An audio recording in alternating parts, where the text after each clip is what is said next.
अब question number 28 से देखेंगे। देखिए पहले जो क्वेश्चन पढ़े हुए हैं हम लोग, जैसे कि 2 क्लास हो गया, एक क्वेश्चन नंबर 1 से 15 तक का हम लोग पढ़े, तो उसमें जो क्वेश्चन है उसको पहले बढ़िया से, जो अगर नहीं बढ़िया से पढ़े होंगे तो उसको पढ़ लेना, ठीक ना।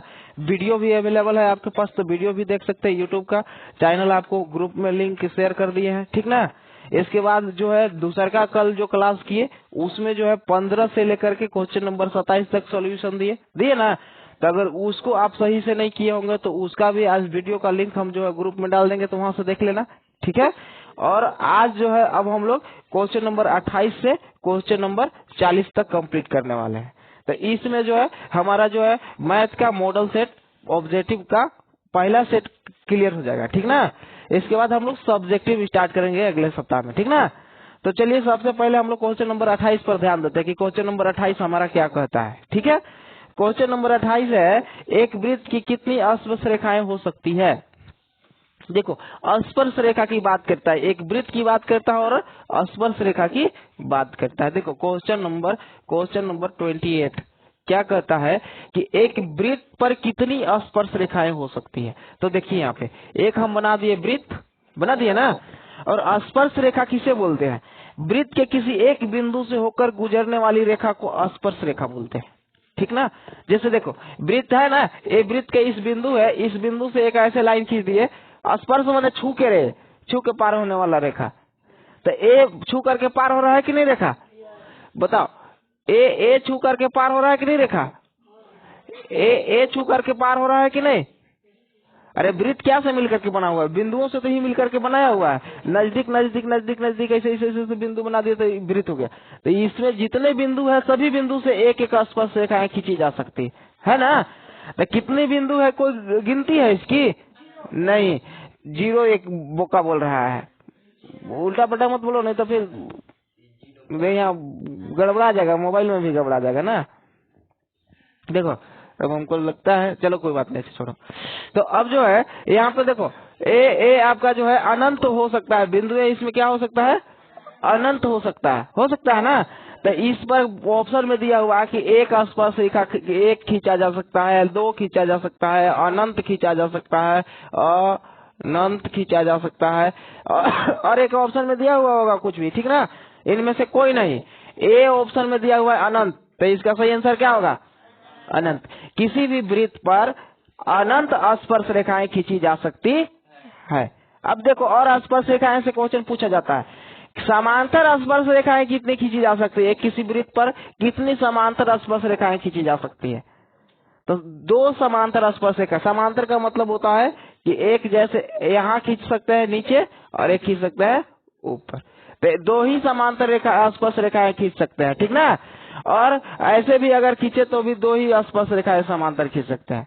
यानी कि किसी एक वृत्त पर कितनी समांतर स्पर्श रेखाएं हो सकती है, 2 समांतर स्पर्श रेखाएं हो सकती है। और एक और इसी से क्वेश्चन पूछा जाता है छेदक रेखा के बारे में, कि बिंदु की किसी वृत्त के कितने बिंदु से होकर छेदक रेखा प्रवेश करते हैं, या प्रतिच्छेदी रेखा जिसको बोलते हैं। तो देखो छेदक रेखा का है या प्रतिच्छेदी बोले, देखो ये रेखा कैसी रेखा है, छेदक रेखा है। इस वृत्त को दो जगह काट रहा है ना। छेदक रेखा किसे कहते हैं, तो यहाँ ध्यान रखना, या प्रतिच्छेदी रेखा किसे कहते हैं, तो किसी वृत्त के 2 बिंदु से होकर गुजरने वाली रेखा को हम लोग बोलते हैं छेदक रेखा। यानी कि प्रतिच्छेदी रेखा की वृत्त के कितने बिंदु से होकर गुजरती है, 2 बिंदु से होकर गुजरती है। तो इतना ही, यही सब में से आपका क्वेश्चन पूछा जाएगा, ठीक ना। पूछा जाएगा स्पर्श रेखा कितने बिंदु से होकर गुजरती है, तो 1 बिंदु से होकर गुजरती है। कितनी स्पर्श रेखाएं खींची जा सकती है, तो अनंत खींची जा सकती है।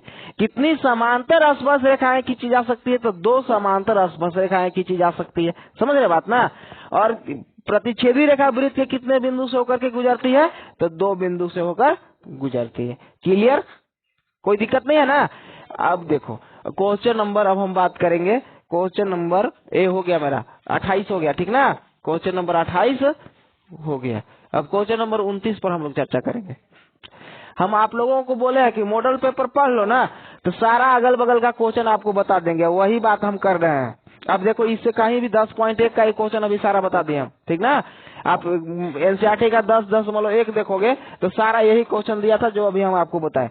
अब क्वेश्चन नंबर 29 बोलता है 5 सेंटीमीटर त्रिज्या वाले एक वृत्त के बिंदु P पर स्पर्श रेखा PQ केंद्र O से जाने वाली एक रेखा से बिंदु Q तक इस प्रकार मिलाती है कि OQ बराबर 12 सेंटीमीटर, PQ की लंबाई बताइए।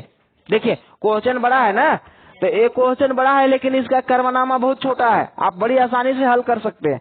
आप PDF से अपना कॉपी में बोले थे कि क्वेश्चन लिख करके आना, जिसके पास प्रिंट नहीं है। तो देखो है क्या, एक क्वेश्चन क्या बोल रहा है, कितना आसान क्वेश्चन है। देखो एक क्वेश्चन तो बड़ी आसान था, इसमें 28 का अनंत आंसर हो जाएगा। क्या हो जाएगा? अनंत। अब 29 क्या बोलता है कि एक वृत्त है, एक क्या है, एक वृत्त है जिसका केंद्र O है, और फिर बोलता है कि इसके त्रिज्या 5 सेंटीमीटर है। इसका त्रिज्या कितना है?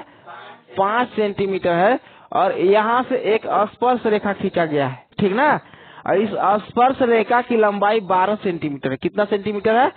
12 सेंटीमीटर है। और इस बिंदु का नाम दे दिया गया है हमारे पास ओ स्पर्श रेखा PQ,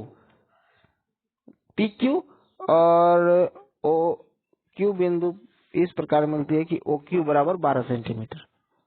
O देखो ध्यान से समझना, क्वेश्चन क्या कहता है, कहाँ कहाँ 12 13 दिले है, उस समझ है ना।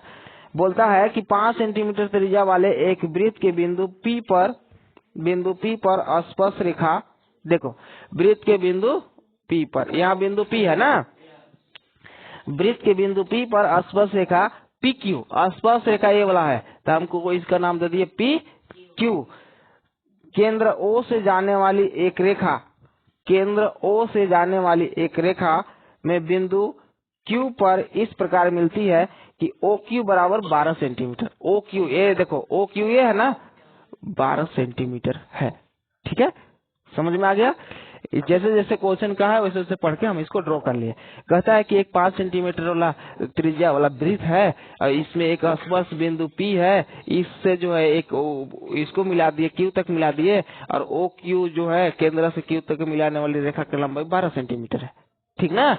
तो अब जो है आप हमको बता दीजिए, क्या बता दीजिए, इसमें पूछा है PQ की लंबाई बता दीजिए। PQ यही है ना, PQ बराबर 8। तो आपको यहाँ पे क्या करना है कि एक फॉर्मूला याद करना है, क्योंकि ये ऑब्जेक्टिव वाला में केवल फॉर्मूला ही फॉर्मूला है।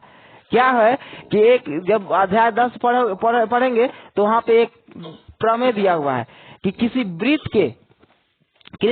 वृत्त पर बाह्य बिंदु से खींची गई स्पर्श रेखा त्रिज्या पर लंब होती है। किसी बाह्य बिंदु से वृत्त पर खींची गई स्पर्श रेखा त्रिज्या पर लंब होती है, एक प्रमेय है। लंब का मतलब होता है कि यहाँ 90 डिग्री का कोण बनता है, ठीक है ना। तो यहाँ पर 90 डिग्री का कोण बना, तो ये हो गया हमारा जो है OPQ एक समकोण त्रिभुज हो गया, एक समकोण त्रिभुज हो गया, समकोण त्रिभुज है। OPQ ये क्या है? समकोण त्रिभुज है। अब समकोण त्रिभुज में क्या होता है, पाइथागोरस प्रमेय काम करता है कि कर्ण का स्क्वायर अन्य दो भुजाओं के वर्गों के योग के बराबर होता है। कल भी इस पर हम लोग चर्चा किए थे, आज भी चर्चा करेंगे, क्योंकि ये इतना इम्पोर्टेंट फॉर्मूला है कि आपको कहीं ना कहीं 2-4 नंबर तो एग्जाम में इधर उधर कर ही देगा, ठीक ना। तो इसलिए पाइथागोरस फॉर्मूला क्या होता है, कर्ण का स्क्वायर। क्या होता है? कर्ण का स्क्वायर बराबर लंब का स्क्वायर प्लस आधार का स्क्वायर। इसको आपको शॉर्टकट में हम लिखे हैं H स्क्वायर बराबर P square plus B square. कई जगह एक आपका कॉपी में लिखा हुआ है, ठीक ना। तो देखो कर्ण किसको बोलते हैं? 90 डिग्री के सामने वाला को क्या बोलते हैं? तो इसमें ये हो गया कर्ण, 12 क्या हो गया? कर्ण। तो कर्ण का स्क्वायर बराबर P कौन हो गया? तो P होता है हमारा ये वाला लंबा वाला भाग होता है, तो हमको वही PQ याद करना है, PQ का स्क्वायर। B देखो ये वाला हो गया 5, तो 5 का स्क्वायर। अब देखो ए प्लस में 12 का स्क्वायर कितना होता है? 144। PQ का स्क्वायर बरा प्लस ए देखो 5 का स्क्वायर 25। अभी 25 को इन्हें ले लाओ तो कितना होगा?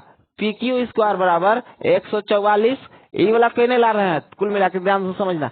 तो 25 इधर प्लस में इधर आएगा तो माइनस में। अब घटाओ तो बताओ तो 119 आया। अब हमको PQ निकालना है कि PQ का स्क्वायर निकालना है? PQ निकालना है। तो कभी भी स्क्वायर इधर से इधर जाता है तो रूट लेकर के जाता है, ठीक ना। तब PQ बराबर मेरा क्या हो जाएगा? √119 हो जाएगा। समझे? तो हमारा सही आंसर क्या होगा? PQ का मान कितना होगा? √119 होगा, ठीक ना? √119 आपका बन गया क्वेश्चन नंबर 29। क्वेश्चन नंबर जो है, अब देखो एक बात यहाँ से क्या याद करके रखना है, एक क्वेश्चन तो 29 पढ़िए लिए, लेकिन यहाँ से एक और बात याद करके रखना है कि कभी भी स्पर्श रेखा, यहाँ देखो ध्यान से समझो कि किसी बाह्य बिंदु से वृत्त पर खींची गई स्पर्श रेखा त्रिज्या पर लंब होती है। यहाँ पर 90 डिग्री का कोण बनता है, यहाँ पर 90 डिग्री का कोण बनता है। तो ए वाला हमारा कर्ण होता है, ए लंब होता है और ए आधार होता है। इस बात को हमेशा याद करना। यहाँ पर मान और अलग अलग भी कुछ दिया रह सकता है, जैसे कि 12/5 दिया हुआ है ना, तो इसके जगह पर और कुछ लिखा हुआ रह सकता है। हो सकता है कि ई वाला भी दिया हुआ, अगला बार में ई वाला दिया हुआ रहेगा, ई पूछ देगा। हो सकता है कि ई दोनों दिया हुआ रहेगा, त्रिज्या आपसे पूछ देगा, है ना? तो कोई दिक्कत नहीं है अगर पाइथागोरस प्रमेय याद है और आपको इतना याद है कि कोई भी वृत्त किसी वृत्त के बाह्य बिंदु से खींची गई स्पर्श रेखा वृत्त की त्रिज्या पर लंब होती है, तो आपका सारा काम बन जाने वाला है, ठीक है? No problem. आगे क्वेश्चन नंबर 30 क्या बोलता है? यदि TQ केंद्र O वाले किसी वृत्त पर दो स्पर्श रेखा इस प्रकार है कि POQ बराबर 110 डिग्री। देखो यहाँ पे कैसा क्वेश्चन दिया हो, कितना मतलब अच्छा ही क्वेश्चन कहो, खराब क्वेश्चन नहीं है ज्यादा, ठीक ना? देखो इसमें क्या बोलता है क्वेश्चन नंबर 30 में कि TP और TQ केंद्र O है और यहाँ से एक स्पर्श रेखा खींचा गया, ध्यान से समझो, दोनों स्पर्श रेखा यहाँ पर खींचा गया है और बोलता है इस सबका दोनों का नाम लिखा हुआ है। एक का नाम हुआ TP लिखा हुआ है, मान लो कि यहाँ पे T है, यहाँ पर Q। एक का नाम है TP और एक का नाम है TQ। दो स्पर्श रेखा है, देखो एक स्पर्श रेखा A है, एक स्पर्श रेखा A है और यहाँ पे भी ये दोनों ऐसे मिलते हैं। देखो यहाँ पे ए स्पर्श रेखा त्रिज्या, यहाँ ये तो त्रिज्या है ना, तो यहाँ कितना डिग्री का कोण बनेगा? 90 डिग्री। उसी प्रकार से यहाँ भी त्रिज्या है, तो यहाँ भी कितना डिग्री का कोण बनेगा? 90 डिग्री। और यहाँ का कोण दिया हुआ है एकदम सीधा सीधा, इसमें लिखा हुआ है कि कोण POQ बराबर 110 डिग्री। कोण POQ कितना है? 110 डिग्री। तो आपसे ए वाला कोण पूछ लिया, देखो ध्यान से, ए वाला कोण आपसे पूछ लिया कि कोण PTQ बराबर वाट। यही क्वेश्चन नंबर 29 में पूछा हुआ है। ये कौन सा क्वेश्चन हम बना दिए है? यहाँ पे 29 बना दिया है ना, नहीं 30। एक क्वेश्चन नंबर आपसे 30 है कि इस प्रकार का जो है एक फिगर दिया हुआ है, फिगर आपको अपने से ड्रॉ करना है, फिगर दिया हुआ नहीं है, समझ को ड्रॉ करना है। बोलता है कि एक जो है TP और TQ दो स्पर्श रेखाएं हैं केंद्रों वाले वृत्त पर, जहाँ पे कोण POQ बराबर 110 डिग्री और A 90 डिग्री है, ये 90 डिग्री दिया नहीं है। आपको अपने से ज्ञान होना चाहिए कि यहाँ 90 डिग्री होना चाहिए, यहाँ 90 डिग्री होना चाहिए। क्यों ज्ञान होना चाहिए? क्योंकि आपको अभी हम बोले कि यहाँ पे स्पर्श रेखा और त्रिज्या जब एक दूसरे से मिलते हैं तो 90 डिग्री का कोण बनाते हैं, यानी कि त्रिज्या स्पर्श रेखा पर लंब होता है। तो यही बात कहो कि स्पर्श रेखा त्रिज्या पर लंब होती है, तो लंब का मतलब होता है कि 90 डिग्री का कोण बनता है। तो अब हमसे पूछ लिया कि ये कोण बताइए, तो कोई दिक्कत नहीं है। ये देखो कै भुजा वाला आकृति होगा, एक भुजा, दो भुजा, तीन भुजा, चार भुजा। कितने भुजा वाला आकृति हो गया? चार भुजा। चार भुजा का आकृति हो गया तो इसको हम लोग बोलते हैं चतुर्भुज, बोलते हैं ना, चतुर्भुज बोलते हैं। तो चतुर्भुज के चारों कोनों का योग कितना होता है? 360 डिग्री होता है। चतुर्भुज के चारों कोनों का योग कितना होता है? 360 डिग्री। तो कोण P, देखो यहाँ पर ऐसे इसको बनाएंगे, कोण P प्लस कोण, पूरा नाम कोण लिखना पड़ेगा। यहाँ देखो इधर यहाँ से ऐसे बनाते हैं। इस कोण का नाम क्या होगा? तो जो कोण लिखना रहता है उसको बीच में लिखते हैं, OPT लिखेंगे उसको, OPT प्लस इस कोण का नाम क्या होगा? PTQ प्लस इस कोण का नाम क्या होगा? तो TQO। क्या लिखेंगे उसको? देखो इसका नाम लिखे, अभी किसका नाम लिखे? इसका लिखे, यहाँ Q है प्लस, अब इसका नाम लिखना है तो कैसे लिखा है? अभी तो ए कौन वाला कोण लिखा है?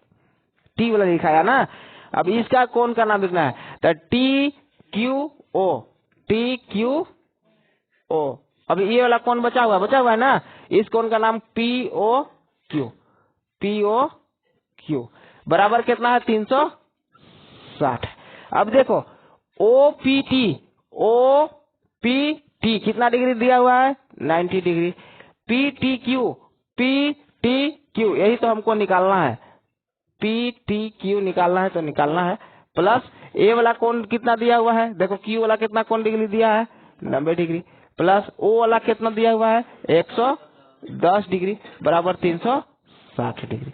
अब जोड़ो तो PTQ हमको निकालना है और 90 90 180 180 और 110 तो 280 290 290। अरे जोड़ने तो आएगा ना, जोड़ने में गड़बड़ नहीं करना है, जोड़ने तो आइए जाएगा सबको, जोड़ घटाओ देता है बराबर इतना। अब देखो ये प्लस में उधर जाएगा तो PTQ बराबर 360 माइनस 290। अब घटाओ, 0 में से 0 और 16 में से 9 गया तो 7, इधर खत्म। तो कितना डिग्री आंसर आया 70 डिग्री आंसर आया, यानी इस कोण का मान मेरा कितना आया 70 डिग्री आया। यही आपको निकालना था, ये सारा बात आपको जानकारी होना चाहिए। बहुत VBI क्वेश्चन है, एग्जाम में कई बार पूछा हुआ है, ठीक ना। अब बना दे सकते हैं आसानी से ना। क्या करना है, चतुर्भुज के चारों कोणों का योग 360 डिग्री लिख देना है और सभी कोण का मान दे देना है। जो कोण नहीं दिया है उसका आपको जो है निकल जाएगा आराम से। 3 कोण का मान लिख देंगे तो एक चौथा कोण अपने आप आ जाता है, ठीक ना। क्वेश्चन नंबर मेरा कौन सा कंप्लीट हो गया 30 कंप्लीट हो गया। इसमें ऑप्शन नंबर बी दिया हुआ है, ऑप्शन नंबर कौन सा दिया हुआ है बी, तो option number B is right answer. अब क्वेश्चन नंबर 31, क्वेश्चन नंबर 31 दिया हुआ है, यहाँ बना देते हैं 31 ना, इसके बाद लिखना क्या बोलता है 31 में 60 डिग्री केंद्रीय कोण और 14 सेंटीमीटर त्रिज्या वाले त्रिज्याखंड का क्षेत्रफल। देखो क्वेश्चन दिया है थीटा बराबर 60 डिग्री, ये बात नहीं, अब समझो, अभी पहले लिखो मत। थीटा बराबर 360 डिग्री और आर बराबर दिया हुआ है 14 सेंटीमीटर। अब आपसे त्रिज्याखंड का क्षेत्रफल पूछ लिया, क्या पूछ लिया है आपसे, क्वेश्चन नंबर 31 कहाँ पे है, हाँ, त्रिज्याखंड का क्षेत्रफल एरिया पूछ लिया है व्हाट। तो देखो त्रिज्याखंड का क्षेत्रफल का फॉर्मूला आपको यहाँ पर पता होना चाहिए कि त्रिज्याखंड का क्षेत्रफल का फॉर्मूला क्या होता है। तो क्या होता है, किसको पता है, नहीं पता, किसी का कार्य थीटा बटा 360 पाई आर स्क्वायर, यही फॉर्मूला है। तो थीटा कितना दिया हुआ है 60 डिग्री दिया, 60 लिख दिए, 360 गुना में ये पाई का मान कितना 22/7, आर कितना 14 त्रिज्या ना दिया है, व्यास नहीं दिया है। क्वेश्चन नंबर 31 त्रिज्या, ठीक है। अब देखो इसको काट दो, 7 का 7 7 दूना 14, काट दिया ना, 60 का 60 और 60 6 6 36 6 6 36 6 आ जाएगा ना। यहाँ पे 2 का 2 2 तिहाई 6 और यहाँ देखो 22 गुना 14 बटा में 3 कर दो, 22 गुना 14 बटा में 3, तो 14 दुना कितना होता है 14 दुना 28 का 8 और 14 दुना 28 28 और 2 कितना आ गया 30 बटा में 3। अब इससे भाग लगा दो, तो भाग लगा देंगे तो कितना होगा, या तो आंसर में इतना ही दिया रहता है, वैसे दिया है कि नहीं हम देख के बताते हैं, दिया है यही आंसर, तो यही हमारा आंसर हो गया। ऑप्शन नंबर कौन सा हो गया centimetre square, option number D मेरा सही आंसर है, option number D right answer. बात समझ में आया। यहाँ पर फॉर्मूला लगाना है, क्या है, त्रिज्याखंड के क्षेत्रफल का फॉर्मूला होता है थीटा बटा 360 पाई आर स्क्वायर। तो थीटा की जगह पर 60 डिग्री दिया तो 60 डिग्री बटा में 360 इंटू पाई का मान होता है 22/7 इंटू त्रिज्या 2 आर स्क्वायर है तो 2 बार 14 14 लिख दिए। अब 60 से 6 बार में 360 कट गया, यहाँ पर 7 दूना 14 कर दिए। अब 2 का 2 और 2 तिहाई 6 काट दिए यहाँ पे, इसके बाद जो इसको गुना कर दिया, एगो 3 नीचे बटा में रह गया, यही हो गया हमारा राइट आंसर, ठीक है। अब क्वेश्चन आप लोग जो है सबसे पहले लिखिए इस सारे को। अब हम लोग क्वेश्चन नंबर 32 पर बने रहेंगे, ठीक है। क्वेश्चन नंबर 32 क्या है हमारा 32।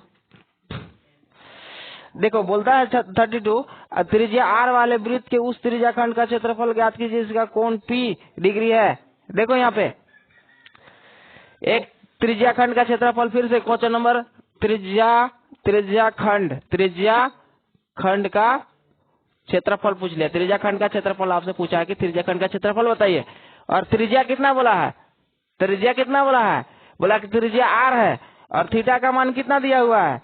क्वेश्चन नंबर 32 आर त्रिज्या वाले वृत्त के उस त्रिज्याखंड का क्षेत्रफल ज्ञात कीजिए जिसका कोण P डिग्री है, यानी थीटा इज इक्वल टू कितना दिया है P डिग्री दिया हुआ है, तो आप उसका क्षेत्रफल बता दो।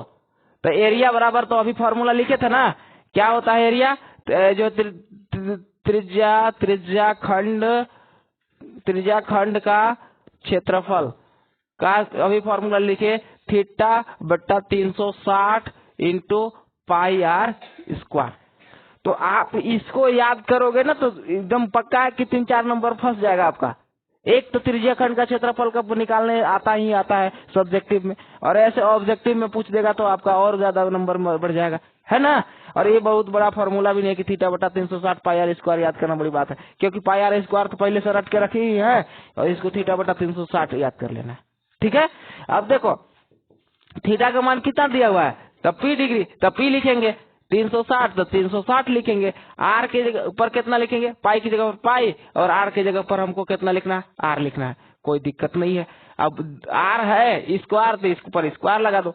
अब इसको गुना भागा करो, तो क्या गुना भागा करना है, कुछ नहीं, ए पी हो गया, पाई हो गया, आर स्क्वायर हो गया, बटा में 360 हो गया।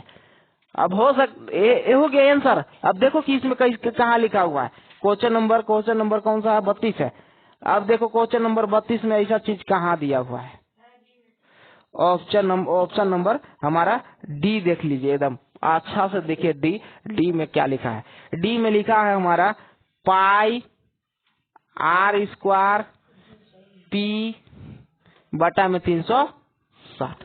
देखो पहले लिख दिया पाई, तो क्या गड़बड़ है, कोई गड़बड़ नहीं है, यहाँ तो पाई है ना इसमें, इसके बाद आर स्क्वायर, तो आर स्क्वायर है ये, पी है ये, तो हमारा तो ऑप्शन नंबर डी होगा सही से, समझ गया।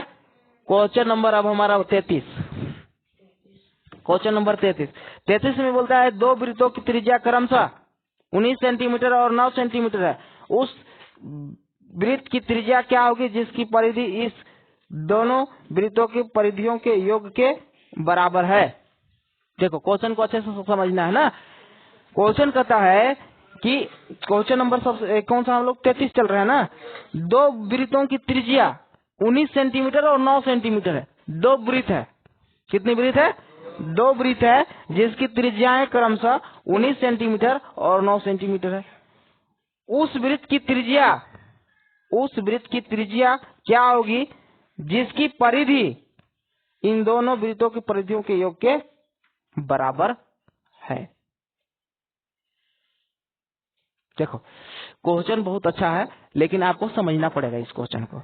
बोलता है कि दो थे वृत्त है, कितना वृत्त है, दो थे वृत्त है, और एक तीसरा वृत्त का भी इसमें चर्चा करके। एक वृत्त का त्रिज्या कितना दिया हुआ है, 19 सेंटीमीटर, R1 समझ लो 19 सेंटीमीटर दिया हुआ है। एक वृत्त है R2 दिया हुआ है जिसका त्रिज्या कितना दिया हुआ है, 9 सेंटीमीटर दिया हुआ है। आप बता दीजिए हमको R3 बता दीजिए, R3 बराबर वाट। क्वेश्चन क्या कहता है, क्वेश्चन कहता है कि हमारा जो है, देखो बात बढ़िया से समझना, एक वृत्त है, ठीक ना, एक वृत्त ए वाला है जिसका त्रिज्या 19 सेंटीमीटर है, और एक वृत्त ए वाला है, छोटन वृत्त है जिसका त्रिज्या 9 सेंटीमीटर है, और ये दोनों के परिधियों को जोड़ करके एक और बड़का वृत्त बना दिए, तो इसका त्रिज्या बता दो कि इसका त्रिज्या कितना होगा। यानी कि इसमें 3 वृत्त का बात चल रहा है, ठीक ना, इसका परिधि और इसका परिधि जोड़ के एक तीसरा वृत्त बनाया जा रहा है, तो उसकी त्रिज्या बताइए। तो पहले इसका परिधि निकाल लो और इसका परिधि निकाल लो, और निकालने के बाद देखो कि कितना आ रहा है, ठीक ना। तो वृत्त के परिधि का फॉर्मूला क्या होता है, 2 पाई आर होता है ना। वृत्त के परिधि का क्या होता है, फॉर्मूला क्या होता है, 2 पाई आर। यानी कि क्वेश्चन नंबर 33 हमारा कैसे बनेगा कि 2 पाई R1 प्लस 2 पाई R2 प्लस 2 पाई R3। इसका मतलब क्या हुआ, ध्यान से समझो कि इस वृत्त की त्रिज्या का परिधि, मतलब इस वृत्त की परिधि और इस वृत्त की परिधि दोनों को जोड़ दिए। क्वेश्चन वही बोलता है कि दोनों वृत्त के परिधियों को जोड़ दीजिए, तो तीसरा वृत्त का परिधि त्रिज्या आप बता दीजिए। तो उसका भी फॉर्मूला यही ना है, तो उसका भी फॉर्मूला ये। तो इसमें देखो हमको पता है, कॉमन ले लो, क्या क्या कॉमन लेना है। देखो 2 भी सब में है ना, पाई भी सब में है ना। यहाँ R1 अलग है, R2 अलग है, ठीक ना, और यहाँ पे पाई R3। तो देखो 2 से 2 कट गया, पाई से पाई कट गया। R1 कितना है, R1 मेरा 19 है, कितना है 19 है। R2 कितना है, R2 मेरा 9 है, बराबर R3 कितना आने वाला है नहीं पता, तो नहीं पता उसी को तो हमको निकालना है, तो उसी को निकालना है तो वाट लग यहाँ पर ऐसे लिख देंगे। अब 19 और 9 जोड़ के बता दो कि कितना आने वाला है, 28 आने वाला है R3, यानी कि R3 इक्वल टू हमारा 28 सेंटीमीटर आंसर आया। और ऑप्शन नंबर आप खोजो कि कहाँ पे है, अब 2 लोगों का काम है।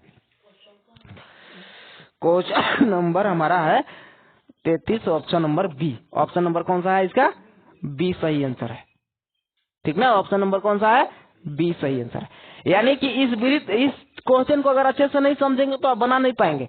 क्वेश्चन बोलता है कि 2 ठे वृत्त की त्रिज्या हम दे देते हैं और दोनों वृत्तों के परिधि को जोड़ देंगे तो एक तीसरा वृत्त बनाया गया है, तो उस वृत्त की त्रिज्या आप बताइए। तो कोई दिक्कत नहीं है, वृत्त की परिधि का फॉर्मूला तो हमको पता ही है, आप सबों को भी पता है कि पाई आर 2 पाई आर होता है, तो 2 पाई आर पहला वाला के लिए, ये दूसरा वाला के लिए, ये तीसरा वाला के लिए, ये दोनों के जोड़ना है तो जोड़ दिए। तो पहले तो कॉमन ले लिए, एक जिसम दिखाई दे रहा है तो इसमें भी पाई इसमें भी पाई, अब एने से कटिए जाता है।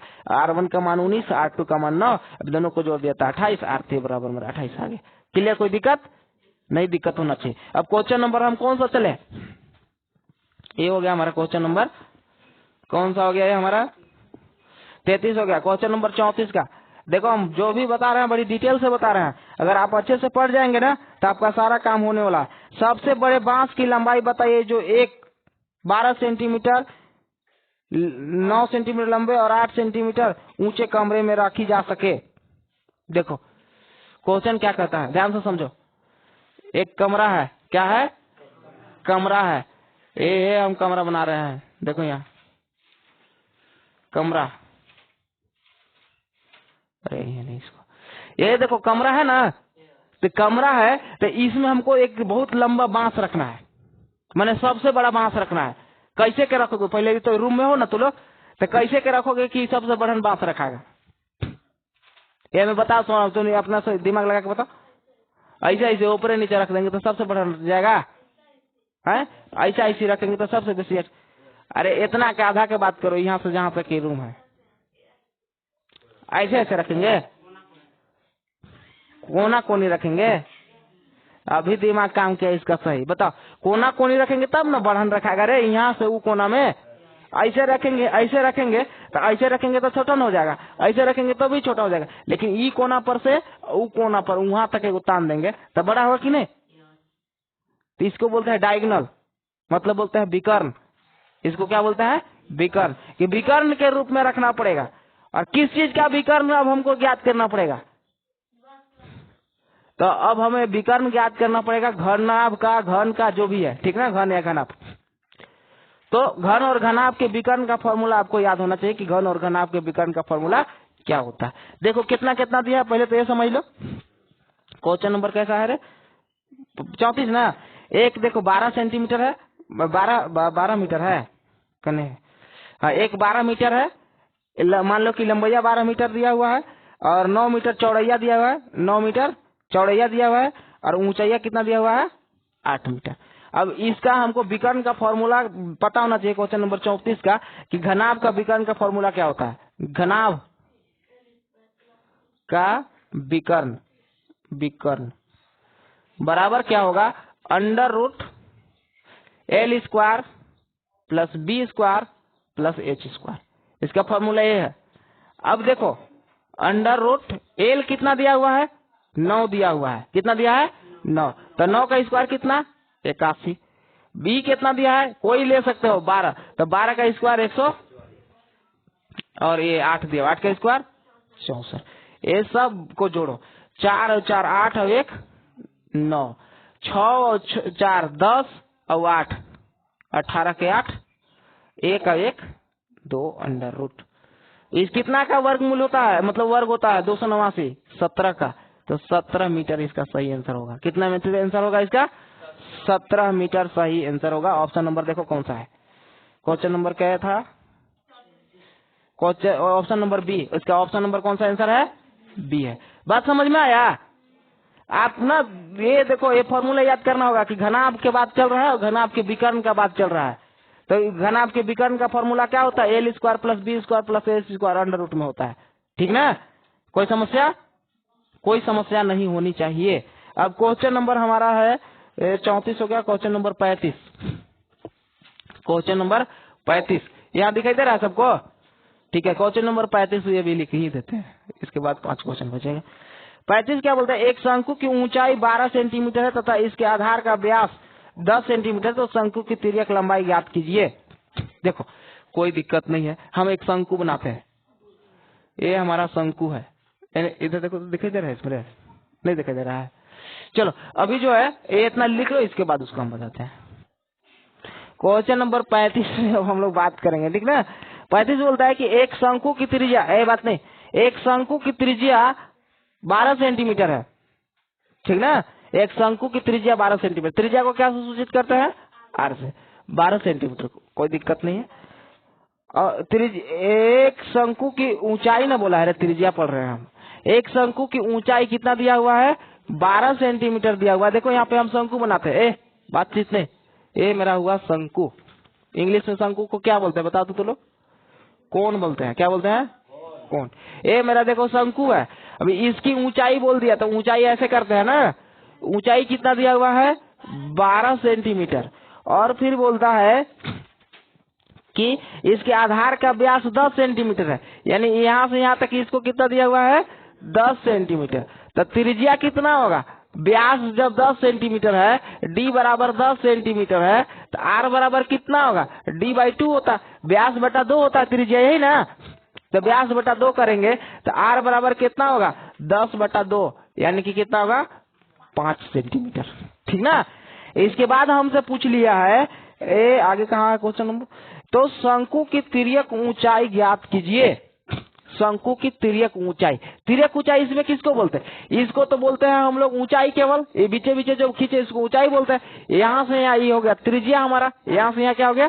त्रिज्या। ये देखो तिरछा दिखाई दे रहा है, तिरछा यही ना दिखाई दे रहा है, ये वाला दिखाई दे रहा है, तो ये दोनों बराबर होता है, ये दोनों क्या होता है? बराबर। इसी को बोलते हैं हम लोग तिर्यक लंबाई, एल से सूचित करते थे। आपसे पूछ लिया कि एल बराबर वाट।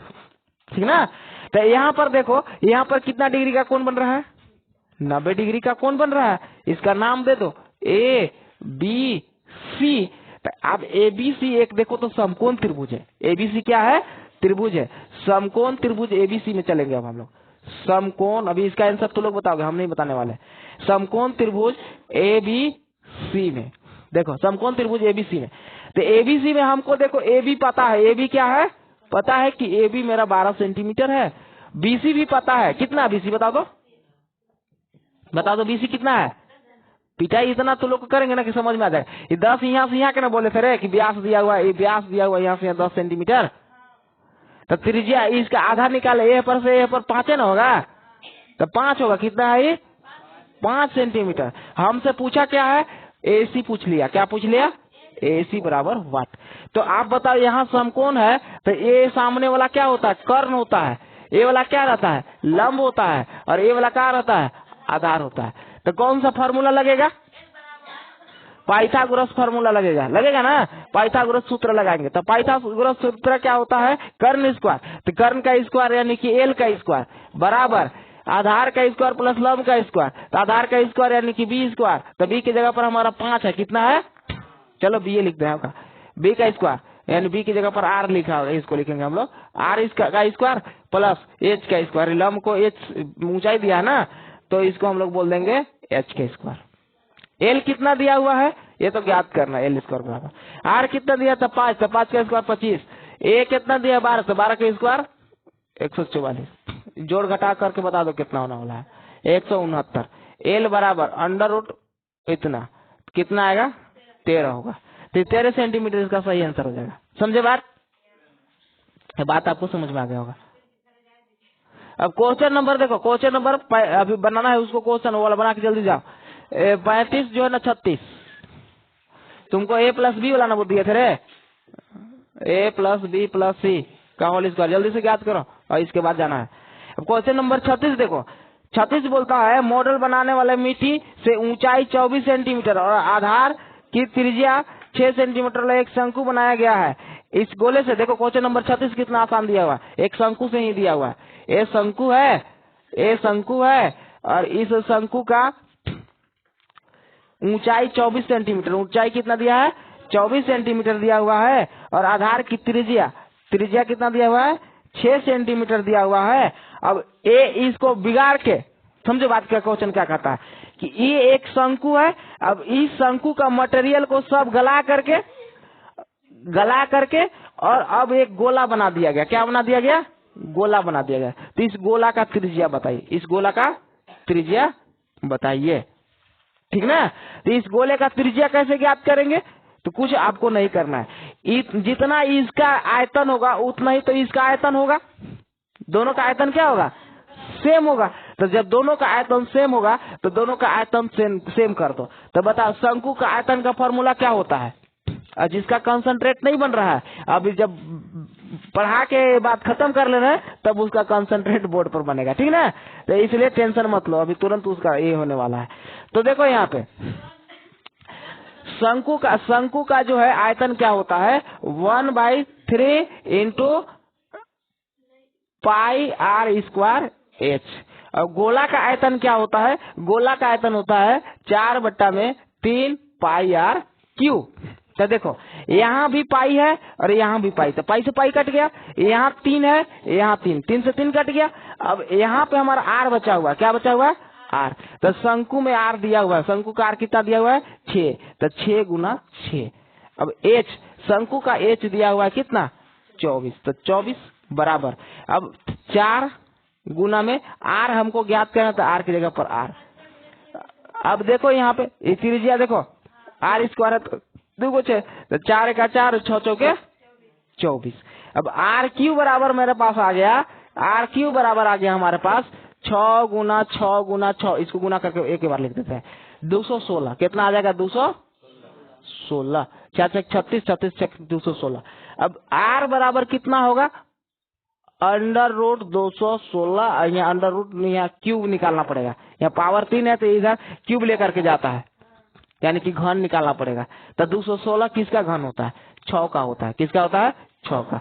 तो इसका गोला का त्रिज्या कितना आया मेरा 6 सेंटीमीटर है। कितना आया 6, अगर सेंटीमीटर में हुआ तो सेंटीमीटर में 6 सेंटीमीटर मेरा आंसर है, ठीक ना। अब ऑप्शन नंबर देख के बताओ कौन सा है। ऑप्शन नंबर मेरा है सी। ऑप्शन नंबर कौन सा है? सी। तो सी इसका आंसर हो गया। 36 के बाद देखो 37।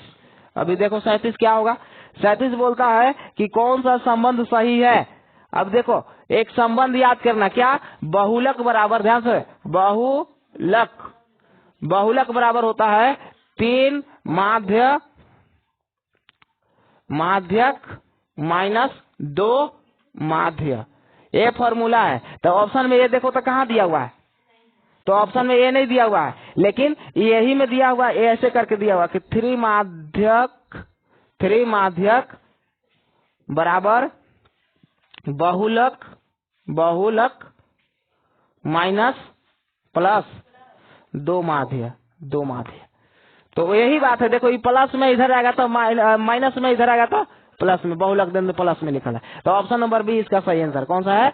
Option number B. ये स्टैटिक्स का क्वेश्चन दिया हुआ है, यानी जो अध्याय 14 का सांख्यिकी जो पढ़ना है ना उसका क्वेश्चन दिया हुआ है। 37 38 देखो क्वेश्चन नंबर 38 बोलता है वर्ग अंतराल और संचयी बारंबारता के बीच खींचे गए आलेख को क्या कहते हैं? देखो क्वेश्चन नंबर 38 को हम लोग बोलता है कि वर्ग अंतराल और संचयी बारंबारता के बीच खींचे गए आलेख को क्या कहते हैं? तो त्वरण कहते हैं। क्या कहते हैं? त्वरण कहते हैं। ऑप्शन के हिसाब से इसको सही कर देना है। इसका त्वरण आंसर ऑप्शन नंबर कौन सा होगा? डी सही होगा। और इसके बाद इसके बाद देखो क्वेश्चन नंबर 39 क्या है? क्वेश्चन नंबर 39 क्या है कि निम्नलिखित में से कौन सी संख्या किसी घटना की प्रायिकता नहीं हो सकती? बहुत इंपॉर्टेंट क्वेश्चन अभी बताने वाले हैं। एक क्वेश्चन आपका फंस जाएगा आराम से, ठीक ना। कौन सा प्रायिकता का मान नहीं हो सकता है? किसी प्रायिकता जब हम ज्ञात करते हैं ना तो प्रायिकता का मान कौन नहीं हो सकता? तो प्रायिकता से संबंधित 2-4 बात समझो, ठीक ना। किसी भी घटना की प्रायिकता 1 से बड़ा नहीं हो सकता। किसी भी घटना की प्रायिकता 1 से बड़ा नहीं हो सकता। किसी भी घटना की प्रायिकता 0 से छोटा नहीं हो सकता, यानी कि 1 से बड़ा भी नहीं हो सकता है और 0 से छोटा भी नहीं हो सकता। 0 और 1 के बीच में रहता है किसी भी प्रायिकता का मान। तो इसमें देखो ऑप्शन में क्या क्या दिया हुआ है। ऑप्शन में दिया हुआ है 2/3। देखो 2/3 दिया हुआ है ए ऑप्शन में। एक ऑप्शन में दिले है -1.5 बी ऑप्शन में। सी ऑप्शन दिया है 15% और डी ऑप्शन दिया है 0.7। इसमें कौन प्रायिकता का मान नहीं हो सकता है? तो अभी हम क्या बोले कि किसी भी घटना की प्रायिकता का मान 0 से बड़ा और 1 से छोटा होता है। तो 0 और 1 के बीच में इसमें देखो कि कॉमन नहीं है। 0 और 1 के बीच में, 0 और 1 के बीच में देखो कि इसमें कौन नहीं है। तो ये देखो तो ये माइनस में है, ये तो 0 से पहले न होगा, माइनस वाला 0 से पहले न होता है। तो कभी भी किसी भी घटना की प्रायिकता का मान ऋणात्मक नहीं हो सकता है और न ही 1 से ज्यादा हो सकता है। कोई कहेगा कि 2 होगा, 3 होगा, 5 होगा, तो नहीं हो सकता, असंभव। किसी भी घटना की प्रायिकता का मान 0 और 1 के बीच में ही होता है।